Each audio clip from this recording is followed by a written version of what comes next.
Sika bozwami ndenge bozo continuer ko s'abonner na chaîne na biso bo s'abonner bo partager bo liker be émission na biso et ko sala biso malamu mingi eza wa bino ndeko président Moustapha to ko solo na bino pendant 30 minutes na actualité politique o ezo ko leka na kati ya République démocratique du Congo to ko solo na bino sur guerre entre Joseph Kabila et Corneille Nangaa après visite ya Kabila na Rumagabo oyoyo Kabila awangani azba bombi bombi image o akendaki na Rumagabo oyo tomoni consultation pe o abandi na bayi politique na ba confesseur religieuse ya Nord Kivu toko solola awa pembe boyeba nini ekomi na consultation o Joseph Kabila azosala na kati ya province ya Nord Kivu toko beta masolo si accord de paix ezali initié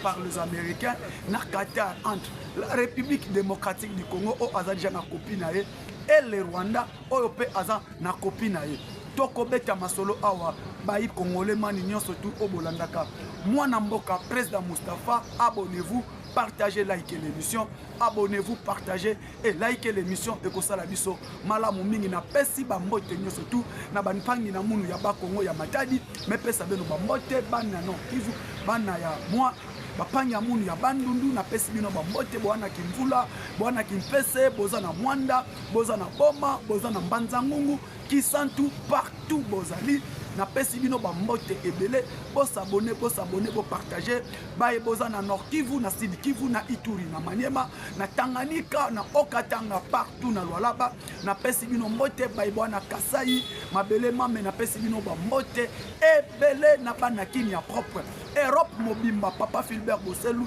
ya mama Émilie ndeko na ngai grand frère Jean-Claude ya JC na Paris na pesi bino ba mbote ebele bandeko ba congolais le moment maintenant est arrivé.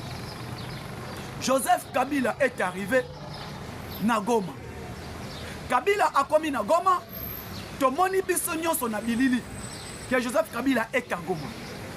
Kabila a lancé même une consultation na Goma. Bandeko ba congolais. Joseph Kabila a commis na ville à Goma sans que les autorités congolaises savent, sans que les autorités congolaises puissent être informées. Mais Joseph Kabila est arrivé à Goma. A commis la ville à Goma, la ville qui est occupée par les Rwandais. La ville qui était occupée par les M23. Mais lui, il est là. Sécurisé par les M23, par les Rwandais. Prise en charge par les FPR, Front Patriotique du Rwanda. Partout au Azokende, il est escorté, il est protégé par la force patriotique du Rwanda. Joseph Kabila a yé na Goma pour nous distraire. Pour na Congolais ba bossa na bitumba otozanango pour changer la donne. Ya combat otozanango na Rwanda et comme que c'est un problème des Congolais. Kabila aye na Goma pour déshabiller Paul Kagame, pour habiller Paul Kagame. Pour na ba Congomani ba yeba lisusu te que la République démocratique du Congo est agressée par le Rwanda et comme que conflit entre Congolais. Tomoni ye na Goma. Biso nyonso tomoni. Depuis que la guerre de l'Est a commencé, depuis que nous sommes agressés par les Rwandais, depuis que nous sommes occupés par les Rwandais, aucun jour Joseph Kabila a prononcé dans son discours, aucun jour Joseph Kabila a parlé de cette agression par les Rwandais. Aucun jour l'ancien président Joseph Kabila a condamné cette agression que le Congo est en train de subir par les Rwandais. Kabila tikala kolobele yangote. Aucun jour Joseph Kabila a condamné cette agression.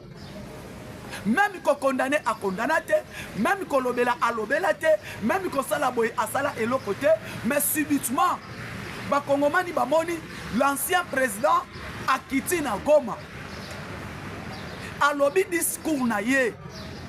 Na discours où Joseph Kabila a prononcé. Na discours au ancien président de la République alobi. Ba Congolais batikel koyoka te bisika ancien président alobi que la République est agressée par les Rwandais. Alobeli yango te. Atikali kolobela te. Boyoka ete que non président Kabila alobi boye que la République est agressée, les Rwandais nous agressent. Alobeli yango te à ta place mon côté na point mon côté. Mbala moko tomoni ye na Goma. Na Goma tomoni ancien président na ville ya Goma. Akomi na Goma. Bitumba ebandi. Bunagana M23, l'armée rwandaise, Front patriotique rwandais RDF a récupéré Bunagana. L'ancien président n'a jamais condamné, n'a jamais parlé. Bunagana est tombé. L'ancien président n'a jamais condamné, n'a jamais parlé. Rutshuru tombe. L'ancien président n'a jamais parlé, n'a jamais condamné. Nirangongo, Massissi, ni même condamné, l'ancien président, ni condamné, ni parlé. Aujourd'hui, la vie de Goma, l'ancien président parle. Massacre de Kishiche, Kabila n'a jamais parlé, il n'a jamais condamné. Massacre de Goma, plus de 15 000 personnes mortes à Goma, ni condamné l'ancien président, ni à l'Obéléango. Plus de 20 000 personnes massacrées à Goma, Bukavu. L'ancien président n'a jamais condamné, n'a jamais parlé. Subitement, c'est l'ancien président qui parle. Il a laissé un armée compétitif. Tolani Basoda va répondre. Basoda va répondre. Ils veulent distraire l'armée, ils veulent distraire la police, le service de sécurité. Oyoyoye. Atikala kozwa en charge. Oyoyoye ancien président. Atikala kofuta malunga te parce qu'il a laissé Baja ya DGM, Baja ya la police, Baja ya armée na salaire nini. Atika Baja ya DGM na salaire nini. Atika Baja ya renseignement ANR na salaire nini. Atika ba armée na salaire nini. Soda alalaka na etoko na Kanchach o aza voisin na ye. Aujourd'hui Kabila il veut parler aussi que non j'ai laissé un armée. Ba répondre pas général Kabila. 18 ans il n'a jamais formé même un arsenal militaire. Pendant 18 ans na ye Kabila atiki ko formé même brigade de mon côté. Pendant son 18 ans au pouvoir. Et Lélo aille avec l'orgueil pour dire j'ai laissé un armée, natika armée moko ya malunga. Armée nin. Atiki armée nin. Atiki armée ata moko ya malunga te. Et Lélo alingi aloba. Akomi na Goma. Je suis à Goma. Je suis à Goma. Aille aux consultations. Quelle consultation? Quelle consultation? Ancien président. Et Senko Oyoyo, Bazala qui invité, Bakete Babangini, Chola Bangini, Chole Abangini, Falaken. Président de la République, 18 ans. Atiki armée à tête tenue exatée. 18 ans. Atiki la police nini. 18 ans, service de sécurité nini oyoye a formé. Pendant 18 ans. Ti alongwe. Atika la kosa la recrutement na armée. A eu pouvoir à diriger, il a régné pendant 18 ans. Basoda ya suka o batika la ko recruter na mboka oyo. C'est le militaire que Mouzé a recruté à Moura. Le général Kabi Kiriza, Ephraim, a répondu. Bazala qui va voisin. Ba voisin na Kanchach. Mukolo moko te akota Kanchach a visité Kanchach. Mukolo moko te ayoka atuna santé ya basoda ba vivaka ndenge nini. Mukolo moko te atuna bana ya basoda batanga ka ndenge nini. Bana ya basoda batanga ka bafanda kana se. Hôpital ya Kanchach et Toko. Mais aujourd'hui, il veut dire que non, Natika qui armée. Quelle est cette armée que tu as laissée? efoka nanga ezalaki ya kokufa baza kitona ezalaki ya kokufa kotakole ezalaki ya kokufa base d'agir d'intervention rapide ezalaki ya kokufa Kabila président il fallait que Tshisekedi arrive pendant 18 ans kotakole ezala wapi pendant 18 ans de règne à Kabila tozala même na avion de guerre pendant 18 ans règne à Kabila tozala na hélicoptère de combat pendant 18 ans règne à Kabila tozala na char de combat lelo au Kabila aye il veut dire que non j'ai laissé un armée Zambaza Malam général Tango Fort général Kabi Kirisa va répondre dans l'immédiat et que général Kabi a fait un discours politique non militaire mais général Kabi a lobby c'est un Congolais, c'est un Katangais. Alors, j'étais formé par Mouzé Laurent Désiré Kabila. Je suis Kadogo de Mouzé Laurent Désiré Kabila. Je suis arrivé dans l'armée dans soldat Kabila, dans un soldat Joseph, mais je suis son militaire recruté par Mouzé Laurent Désiré Kabila. Aïe Bissabiso, 4 soldats qui ont 4 armées, Oyo Kabila a recruté. Pendant hier, à part armée Abibamba Basala, Kobamba, MLC, RCD, na brassage, à part brassage, Oyasala. Mais Aïe Bissabiso, recrutement, Obinobo Mona, Kabila a recruté par les jeunes, Bazo Pakatamba. Mais Moutou Aïe, na 6 ans, a redoré et Fokanang. Pourquoi est-ce le Fokanang? Félix Tshisekedi qui est civil, qui n'a jamais fait une formation militaire. Félix Tshisekedi a dit que la soldat, un civil, un politicien. Mais politicien grandit dans la politique. Aïe, un civil a continué à Kanchach. Au Kabila a fanda 18 ans. Aïe, bites Kanchach et Salakandengeni. A continué à Kanchach, basoda balingi ba bomba hôpital. A bifona mona. Côté musuba bomba maternité. A bien, basoda babotaka na etoko. Basoda, basia ba militaire. Kabila a régné 18 ans. Maternité etoko na Kanchach. Aujourd'hui, allez visiter l'hôpital à Kanchach. C'est le meilleur hôpital na Congo. Il y a Congo, Kinshasa. Congo et République. Même à Chiji, on compare à un hôpital à Kanchach. Hôpital militaire à Kanchach. Batouba ou à Cameroun, besoin de traitement d'hôpital militaire à Kanchach. Et les meilleurs médecins sont ces militaires qui ont formation à Poto. Par Tshisekedi. Et les lots Kabila Lignaloba. Na sepeli na ba militaire va répondre. Et Batouali Boso va répondre à Basoda. Tu étais militaire, on dit qu'il va sonner un salaire nul. Tu étais militaire, soi-disant, général-major à l'âge de 29 ans. C'est impossible dans l'histoire armée. C'est impossible. Pourquoi on a pété un lieutenant dans l'armée? Au côté armée, à 18 ans, pour armée mineure. Au côté 18 ans, au bandit formation, si aucun ne. Au sali première formation, Kotakole 1, Kotakole 2, aucune école. Les officiers na Kananga, au moins 4 ans, pour péter, il y a lieutenant. Mais bon, il y a Bisabiso Kabila, à comment 29 ans, général-major Ndengeni. Oh.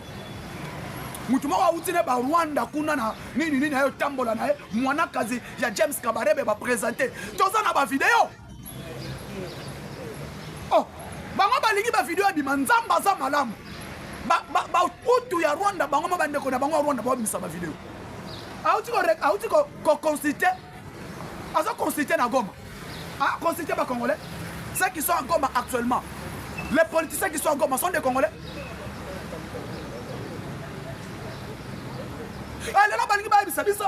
Comme s'il est devenu saint.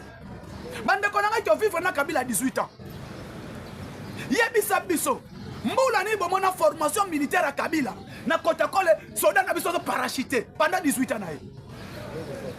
Objectif na ezalaki reine du Rwanda, de faire le Rwanda reine domine le Congo. Mais yango mona asala parti à combat PPRD. PPRD, parti du peuple rwandais pour la démocratie. Raison pour laquelle na reine na ye, directeur général il y a DGDA rwandais, il y a OCC rwandais, donc bazo contrôler biloko ba congolais ba kolia et à contrôler par OCC par NDG qui est rwandais. Il y a un moment que basupunato le koti, bazodo de ekoti, nyonso ya mabe ekoti, tozoli biloko za expiré. Pourquoi les Congolais meurent petit à petit basi là comme ça ba rwandais ba récupérer moka. C'est ça. Service et renseignement, appelle Rwanda, DG, inspecteur général et armée, Rwanda, force terrestre, le général Delphin Kahimbi, Rwandais, allez, Olelo Balingi Baba Yebi Sabisoni. Qu'est-ce que Kabila veut qu'on oublie? Alinga Yebi Sabisoni. Alinga Yebi Sabisoni. Alinga distraire, bateau baza distraire. Oh, a commis na Goma abandi consultation. Na tourni ba Congolais, motu nanga mon ami sa réponse. Ba papa ba maman. Goma, Ruchuru est tombé Kabila à l'obate à consultater. Masisi est tombé Kabila à l'obate à consultater. Miramango tombe, Kabila a consultaté à l'obate. Toye Koko Mati Bukavu est tombé. Kabila a consultaté à l'obate. Massacre ya Kishiche. Massacre ya Kishiche. Plus de 300 000 Congolais bakoufi. Kabila n'a jamais parlé. 30 000 pardon. Balongolie ba immunité parlementaire. Balongolie ba immunité parlementaire. C'est le moment où Kabila Hippolyte Kanambe a commis à l'Oba. Appelez les chiens par son nom. Et aujourd'hui, vous les Congolais, comme que Rwandais ba continue son esprit, il y a division, ba inculquer son esprit que boye et ça là dans le côté pouvoir à Balouba de Tintin. République qui n'est qu'à jouer pour boye, ba botolio province ote et ça là le pouvoir à Balouba. Oh non, à quoi échouer? Bon monité ba M23 ba continue a échoué. Tu sais qu'il n'échoue pas? Tu sais qu'il ne va pas échouer? Il était président de l'Union africaine, président de la SADC, président de l'EAC, président de CRG, à renfler ma poste de Nyon sur l'Afrique mobile. Tu sais qu'il y a des dirigeants. Et à la place, moi, je sais envié à diriger l'Union africaine, à diriger SADC, ma pays Nyon surtout comme Angola, Tanzanie, Zambie, Namibie, Tanzanie, RDC, Namibie, Angola, tout, SADC, tout, Afrique du Sud. Ba pays wana Nyon surtout. Tu sais qu'il y a qui président na bango Nyon surtout ya SADC. À quoi choueni? Azala qui président ya Afrique mobimba Union africaine. Toute l'Afrique. Tu sais qu'il y a qui président ba président Nyon surtout ya Union africaine. Au Kabila tikala ko salate. A diriger ngo. A ko diriger CRGL.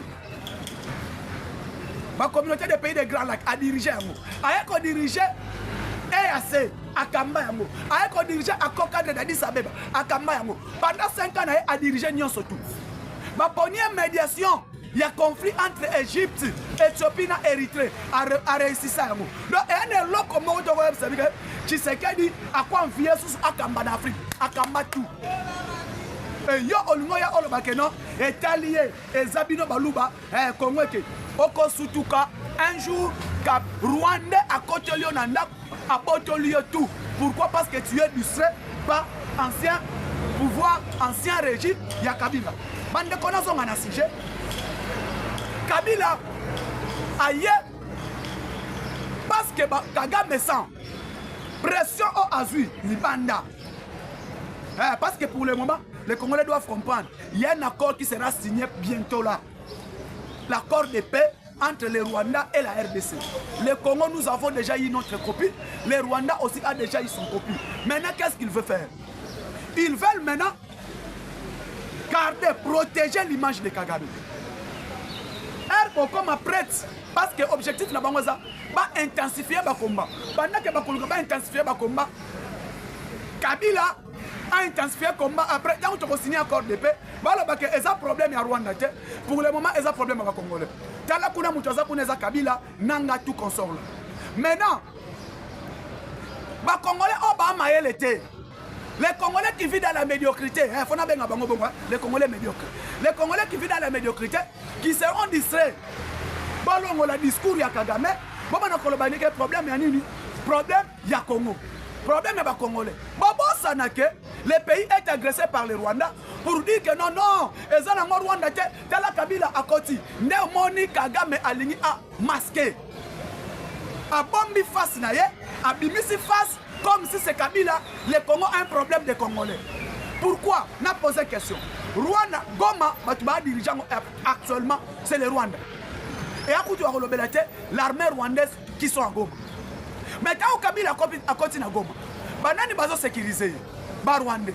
Batambolana banani, Rwandais. Abandi consultation. Consultation à sala.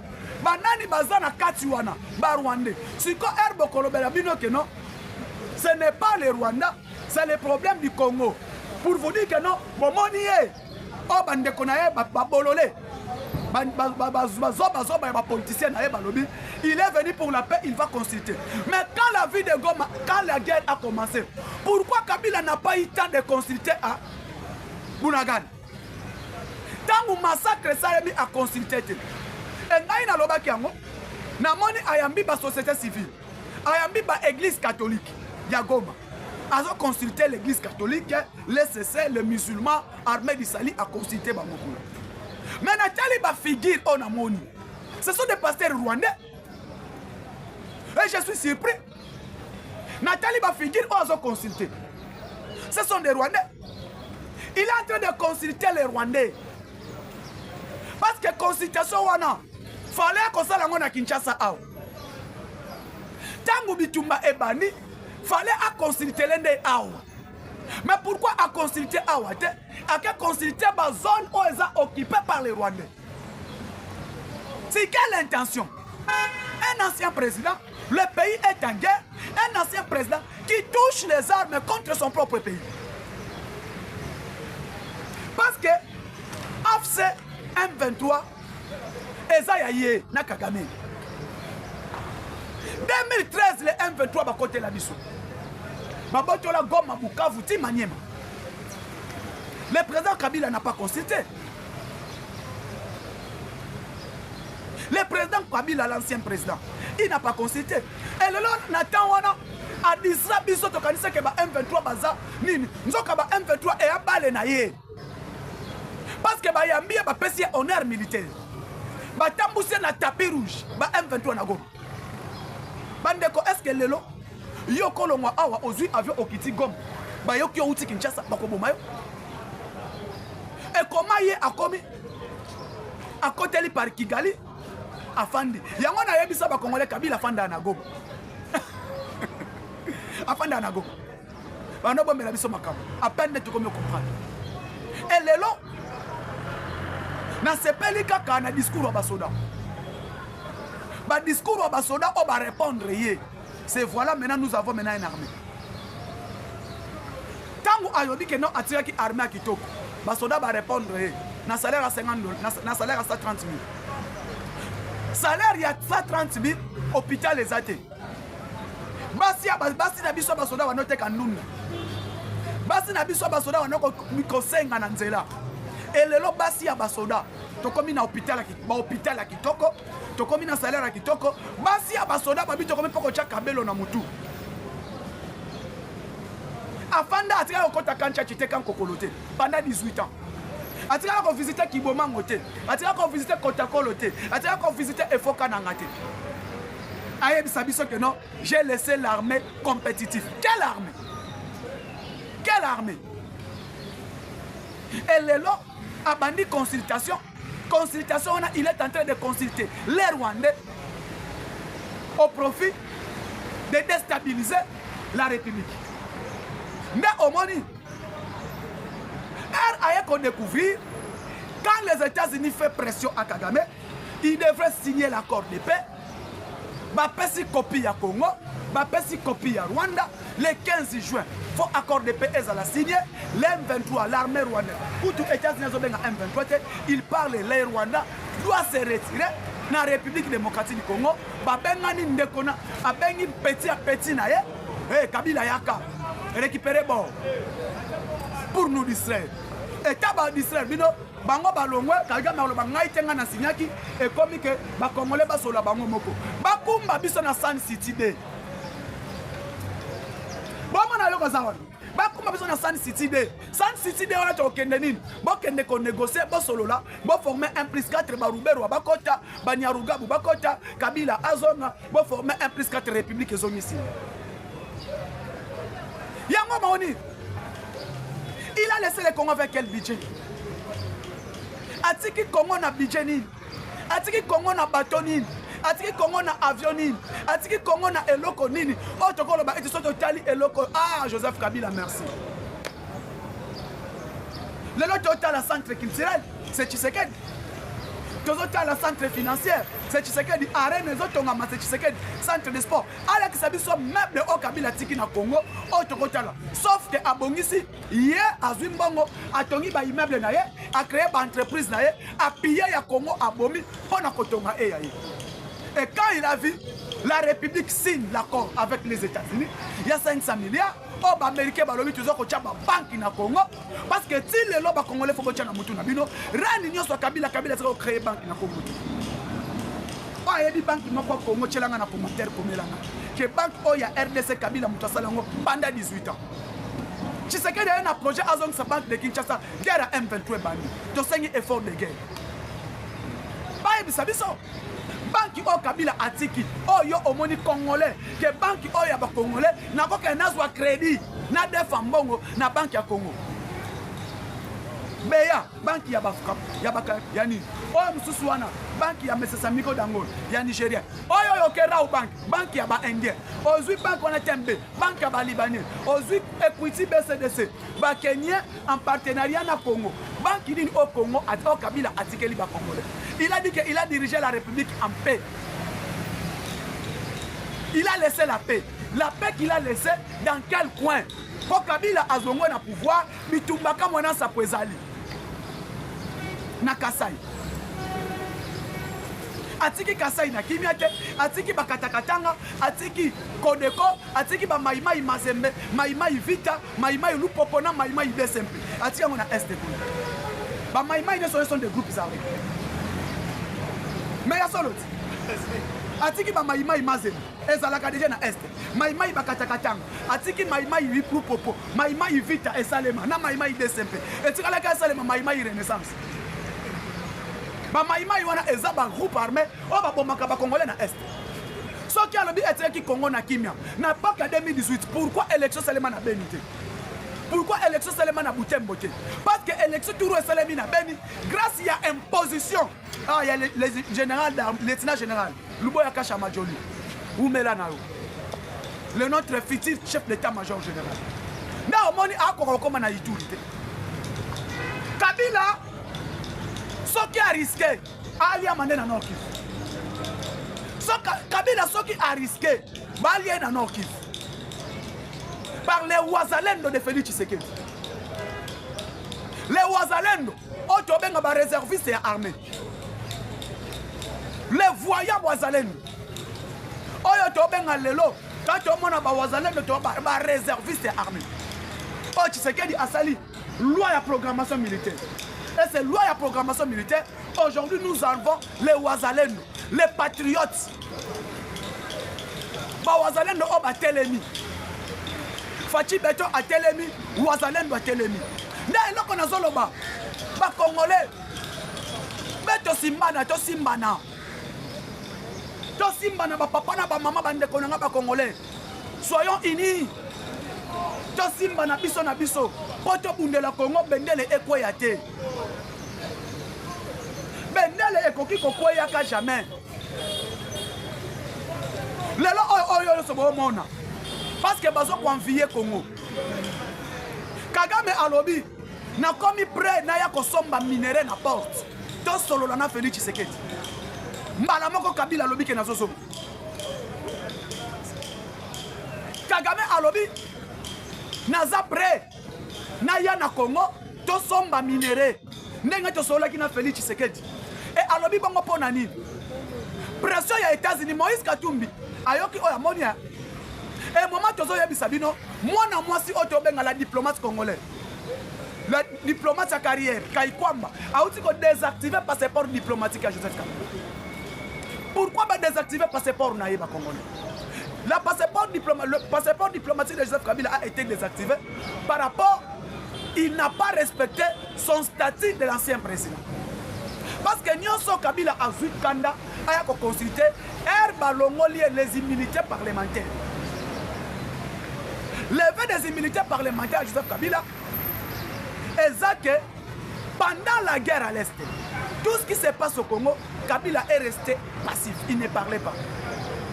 Kabila a commis Koloba, et le gouvernement a imposé qu'on réplique, qu'on négocie dans M23. Kabila lobby, Batouana bazo qu'on défendre le droit na bango. Ah, ba rebelle.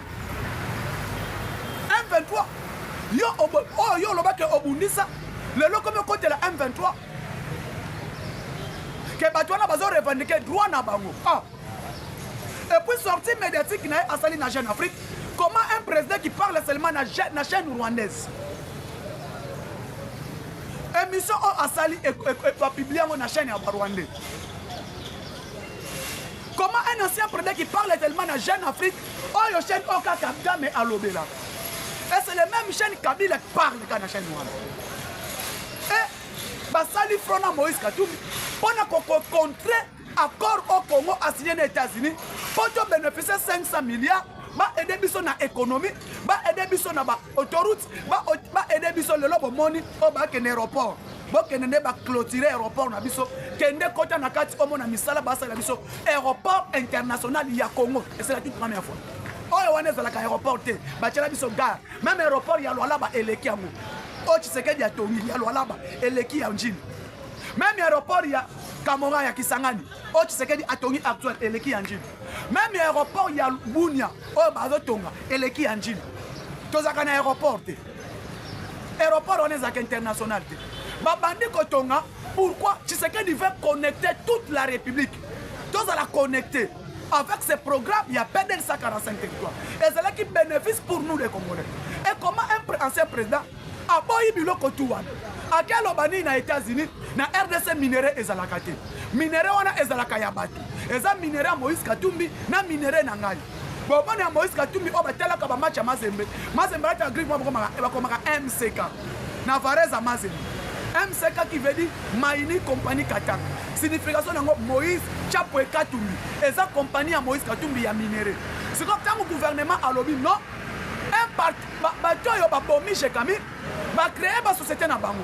L'État a besoin que ça va apporter une société na union surtout. Kabila a la société benga Boss Mining.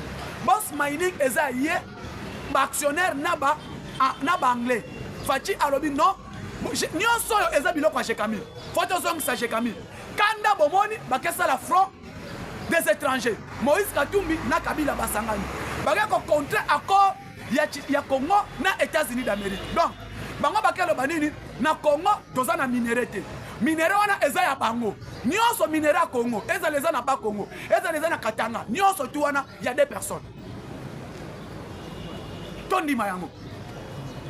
On a bon négocier na bango. Tant que négocier na bango, sol et sous-sol appartient à l'État. Non, moni, toutes ces entreprises et comme ils ont créé en faillite, pour monani, tous ont mis ça chez Camille. Parce que chez Camille, il y a des entreprises à l'État. Général de carrière et de mines, il y a l'État. L'État a signé en Amérique, Amérique en limite. Air Amérique a le bon, accord de paix est signé. Congo, Rwanda, après accord économique, États-Unis na RDC. Ne eloko ba Congolais basé là, 500 milliards wana, bomoni, ba coréen, ba japonais. Bazo bandela biso autoroute première phase Kinshasa, Congo, Kinshasa, Matadi, Congo. Et passer par Bandung, tous en autoroute. Et maintenant, on va relier Ebani na Katanga, au Katanga avec les Coréens. Nous avons Amérique, place à Yaka, na japonais, à la Corée ici, sur le plan technologique. Nous avons signé na bango. Et maintenant, on a encore fait la publier en juin, le 15 juin. Kaka malobi, Kabila Yaka, nana bata mazwa bord. Amérique a répondu. Nous allons vivre ce qui va se passer ici, total la film Chaki. Nous avons dit Congolais. Il y a qui expliquer notre solana bino pour comprendre la République est où tu wapi. Non moni était le lot, tout le matin soutenir mon Konzamboka, bah nous surtout balinga mon Konzamboka, surtout bah na sima chef de l'État, na chef du gouvernement, na pesi bino surtout mon mbote na bino pour s'abonner, pour partager, pour liker l'émission. Ciao, à la prochaine.